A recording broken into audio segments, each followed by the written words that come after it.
Hi, I'm Ria. Welcome to It's the Audacity for Me, a personal development podcast that's a little different than most. This show is for anyone who's tired of the hustle mentality, but also recognizes that not everything is love and light.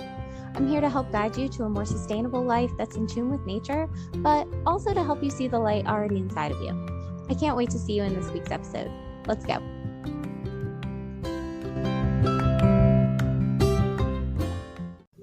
Hello, and welcome back to It's the Audacity for Me. I am your host, Ria, and I am super excited to be recording again. I originally planned to have this episode out last week, but things got really crazy really quickly. Here in Georgia, it's back to school season, both for my kids and for myself as someone who works in a school building. So that is hectic. I always underestimate how chaotic the beginning of the year is. Most people think the end of the year is really chaotic, and it can be, but ultimately, beginning of school is where it's most difficult for me. So I always stretch myself too thin during this time, and I really apologize. I know I don't necessarily know that I announced when I was going to do another episode, but I planned to have it out last week, so I'm sorry that I did not stick to that deadline. But I am really happy to be recording. In addition to back to school for me and the kids, I had a lot of other things going on. We had a leak in our bathroom and some plumbing problems. I just got over just a cold, the sniffles, but being sick and just all the other regular stuff. If you've listened for a while, you know that I teach online. So still doing that. And then I also started doing user generated content, and that got crazy really quickly too. So again, I am super sorry that I'm a little bit delayed with this week's episode, but I'm super glad you're here today and that you're listening. Thank you so much for tuning in. I really appreciate it. And speaking of thank yous, a special shout out to 3D Smurf.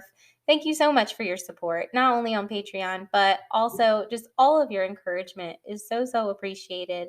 And that really goes for anybody. I love when I hear from you guys. It really keeps me going, and it keeps me wanting to do the podcast. I love when I hear from you, and I love doing this podcast. So I really do appreciate all of your kind words and your encouragement. If you'd like to let me know what you think of the show, please go ahead and leave a rating and review, because I would love to hear from you. Like I said, I love hearing from you guys. I've also realized that since beginning season 2, I haven't made any updates on what I've been reading. So I did finish a little while ago. I finished What Happened to You? Conversations on Trauma, Resilience, and Healing by Oprah Winfrey and Bruce Perry. That is a really good one with a lot of juicy information in there. So I would totally recommend reading that. And currently, I just started the new Jim Crow, Mass Incarceration in the Age of Colorblindness. I'm only about 2 chapters in, and I've got notes and highlights everywhere. Another good book with a ton of great stuff in it, and I will definitely be updating as I go. If you've stuck with me for this long, thank you. I'm really sorry if I'm rambling a bit. I just hadn't updated in a while, so I thought I'd give you guys an update. This week, we're talking all about work and retirement, what it means, how it came to be the way it is, and how we can have the audacity to do things differently. Let's get started.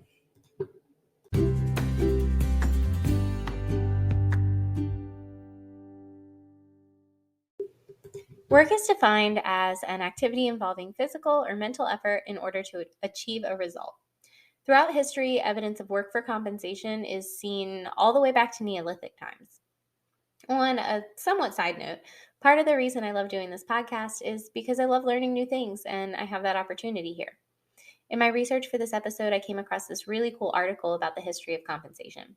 That's really something I never would have thought of to consider or look at had I not been doing this episode. It's really interesting, and I'll go ahead and link it in the show notes if you'd like to check it out. But it gives some cool background on how salaries and compensation took on different forms throughout history. One obvious difference, though, is, of course, the currency. Even today, different countries have different currencies that can be changed based on the given exchange rate of the time. During the 17th century, we really saw a boost in explorations, and the foundations of capitalism began to form. As explorations and colonization took place, the roots of modern capitalism, particularly in the US, took hold. This is also where we begin to see monetary salaries becoming commonplace as the Industrial Revolution really took off. This time in history was a really significant pivot point in a lot of ways, too. Human and civil rights, worker rights, child labor laws, all of these things kind of started to come to the surface and start to be dealt with as a result of the Industrial Revolution. And in a lot of ways, we're still recovering from it and living in its modern version. From this expansion, we saw indentured servitude become slavery, and slavery became sharecropping. Honestly, that's an oversimplification, but it's a quick way of showing these connections and how we came to be where we are. Into the 1800s, we begin to see worker rights at the forefront of the conversation, and the 40-hour work week emerges as the standard. If you speak with older generations about alternatives to this, they will most likely tell you about the importance of hard work and how unrealistic anything else is. That's because they weren't taught to question things. They were given their perspective and they were indoctrinated into it. But in reality, we are free to create lives we love and define our lives how we want. When you hear questions like, why would you do such a thing? Reply with why not.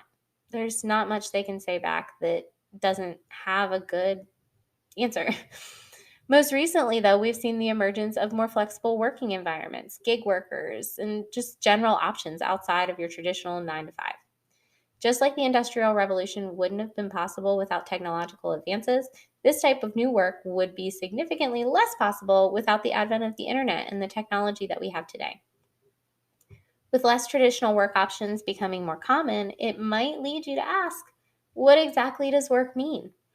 Previously, a job or work meant clocking in from 9 to 5, but now it can look different for every individual.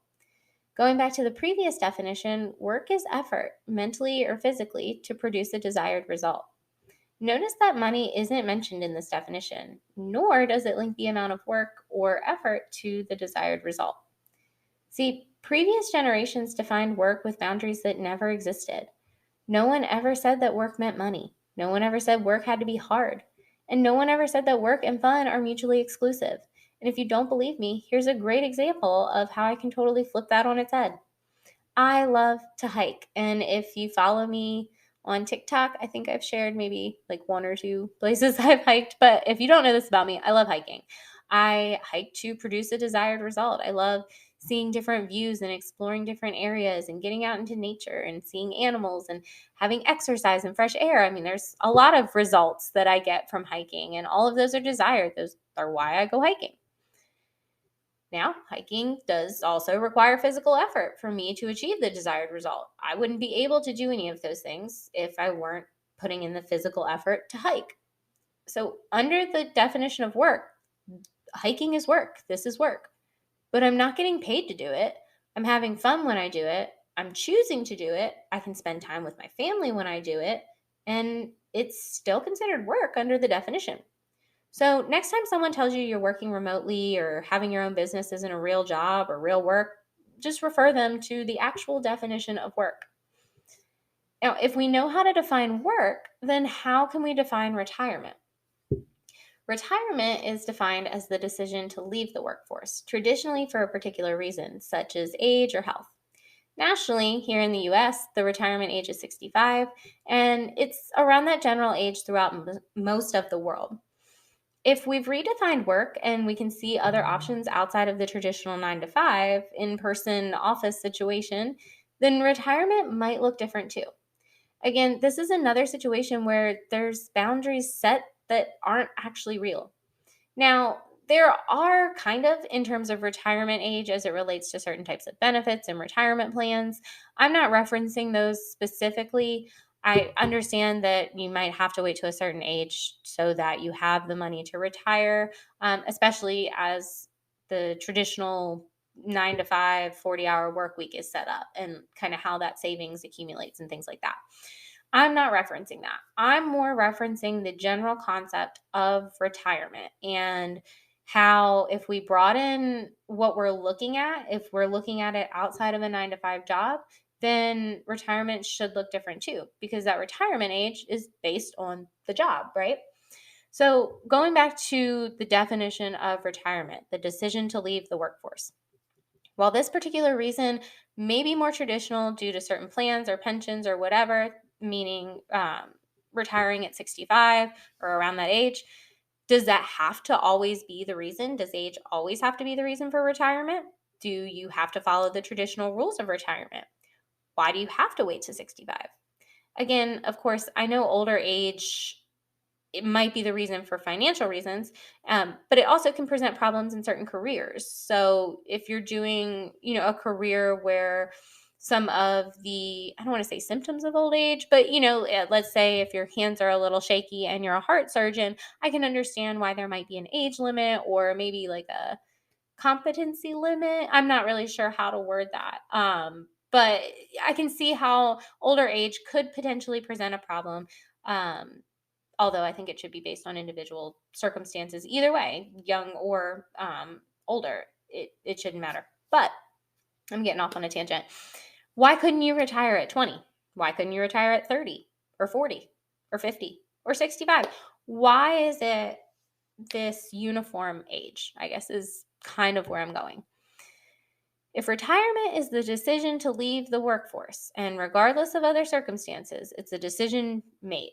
So it's a decision that you make to leave the workforce. In general, because the person making that decision is able to survive financially without being part of the workforce. Like I said earlier several times, that waiting to 65 makes sense in terms of the traditional job. But that's only because the traditional job is set up for you to hopefully be able to survive after 65 with the accumulation of the retirement. So that's a lot of technical stuff with retirement. But at the end of the day, my general point, what I'm trying to say, is that if we can redefine work and we can see these broader options outside of this really narrow indoctrination, then we can see other options for retirement too. Let's take a quick break, and when we come back, I want to flip these concepts on their head and redefine what it means to work and retire.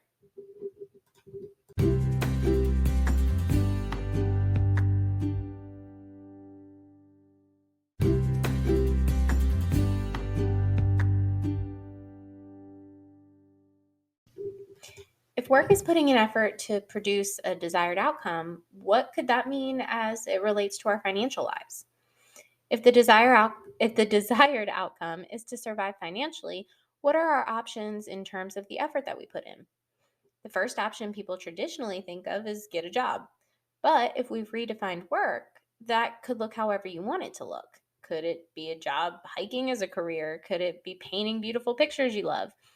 Aside from the traditional options, let's also talk about the desired outcome and some limiting beliefs that can spring up around financial survival and just thriving financially.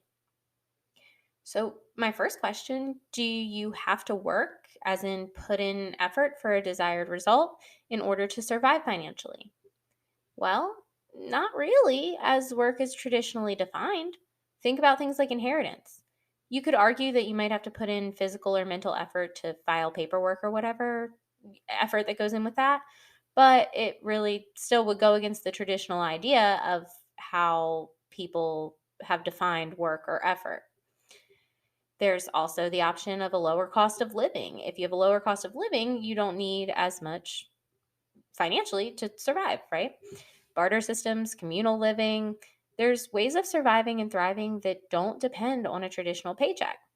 Now, all of the aside from the inheritance, the other things I discussed were more about lowered cost of living or ways to do things without money. So, surviving financially doesn't necessarily have to connect to money, although financially is money. Hopefully this is making sense. What I'm trying to say is there's ways that don't depend on actually receiving an income. And aside from that, there's other ways of working and receiving income without it being the traditional paycheck. The things like gig work, seasonal income, online jobs, self-employment, passive income options. They often require work or effort up front, but then there's little to no effort after, and they still receive the desired result of income. Things like real estate investments, affiliate programs, commissions, content creation, all sorts of passive income options are out there. Ultimately, work is whatever you want it to be. If you have a belief that you have to constantly be working in order to achieve financial freedom or stability, I'm here to show you some other possibilities and other options exist, like in the passive income example. that shows you don't have to burn yourself out to receive the desired outcome. On a side note, I do want to acknowledge that circumstances exist beyond our control. There are very real biases out there. There's disadvantages for so many. And I just really want to recognize that if you're struggling to survive and you're working multiple jobs with little to no time to start up a passive income stream, that's totally okay. Do not beat yourself up about that. That is what you're doing right now to survive. What I do want you to know, though, is that it doesn't have to be this way forever. Please give yourself the freedom to dream up a beautiful life for yourself, even if that's just on your commute to work every day. As you visualize your dream life, you'll start to see little tiny ways of getting there. Maybe it's just making a post online that'll lead you somewhere, or maybe as you scroll through TikTok, you'll get an idea. Just take time to dream, is all I'm saying. Now let's redefine what it means to be a worker. The idea used to be that you had to prove yourself or work your way up, and that can sometimes still be the case, and that can be okay.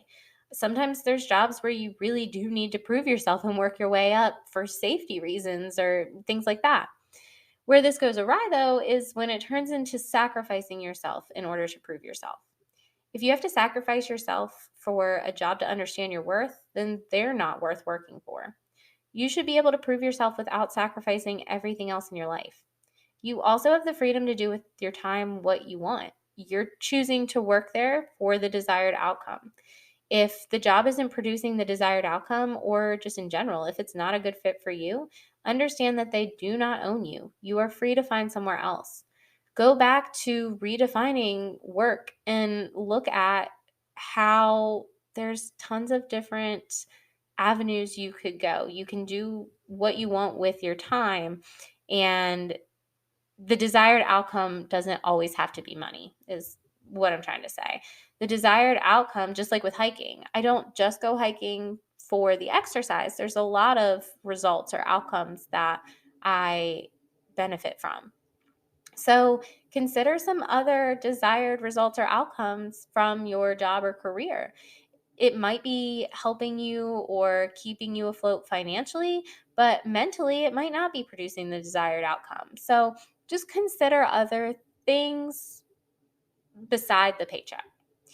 In no other situation other than the workplace would it be acceptable for someone to treat you poorly and then expect you to stay. However, it can sometimes seem like you don't have options when you're in a toxic work environment. I totally get that many people stay because they need the income, which further puts them at risk for a potentially abusive situation, especially if the employer is able to exploit this need and or the desperation for income. I also think that's a big piece of the issue when it comes to the minimum wage discussion. At a certain point, it really turns into an ownership dynamic rather than a mutually beneficial relationship. When someone's working the majority of the hours that they have in a day only to barely survive, that's quickly turning into slavery. Of course, there's issues with housing, inflation, and everything else that fall outside of the responsibilities of the employer.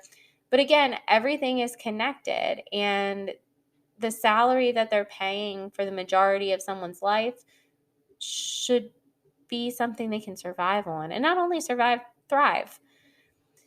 Now, we've talked about some different ways we can redefine work. And in this conversation, we've kind of navigated around it, but I really want to differentiate between work and income, because we've defined work as putting in effort for a result. Nowhere in there was the conversation about income, but the two are definitely connected when we're talking about modern workplace employment, all of that.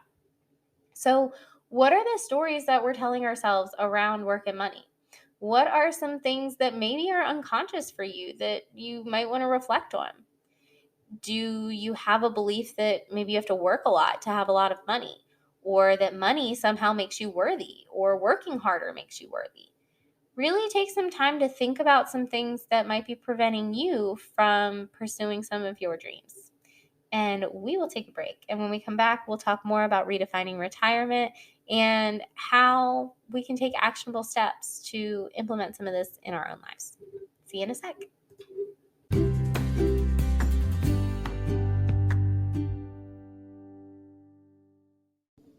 All right, so let's redefine retirement. Now that we have a much broader perspective on the possibilities for work, let's break down the barriers and the unnecessary boundaries that surround retirement. If retirement is the decision to leave the workforce because you are able to maintain financial stability without working traditionally, then what does that mean for someone who's living outside of the traditional box? Of course, don't take any of this as financial planning or retirement advice. This is just things to consider and just another perspective or another way of looking at things. Ultimately, if you want to retire from the traditional workforce in the traditional sense, it means finding a way for your income or your financial assets, whatever's available, to outweigh your cost of living for the remainder of your life. Obviously, things happen and people come out of retirement and people pass away at times they didn't expect to. All kinds of things happen. We're human and this is life. But in a general sense, the goal of retirement is to be done with working for the remainder of your life, at least traditionally. So the question is, how do you make this happen? Well, if you wanted to retire earlier than 65, passive income is a really good option. Maybe your work could be building passive income right now. That's your work, that's the effort you're putting in. And that creates an income without effort that you have to put in the future. Maybe it's not passive income. Maybe it's paying off debt or lowering your expenses to make the income or savings that you need for the expenses lower. If you've redefined work as doing something that you love and achieving the desired result of income, would you define retirement differently? I genuinely would love to know what you guys think. How would you define retirement as it relates to your life? Ultimately, I want you to know that retirement can look however you want it to look, and it can be at any age you want it to be. The goal of retirement is for your expenses or for your income to outweigh your expenses and for you to live comfortably and not have to participate in the 40-hour 9-to-5 capitalism work week. So I just wanted you to know that it can be the traditional life of not working after a certain age, or it can be a life full of your wildest dreams with the right action steps. Thank you guys so much for tuning into today's episode.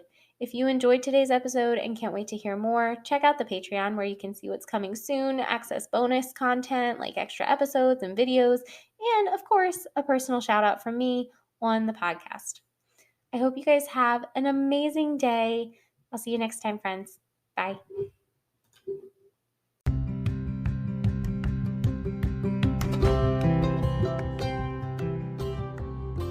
If you enjoyed today's episode, let's connect. You can find me on all the socials, but primarily check me out over on TikTok. You can also look at the show notes for links from today's episodes to connect further and to support and unlock bonus content over on Patreon. I can't wait to connect with you soon. Bye.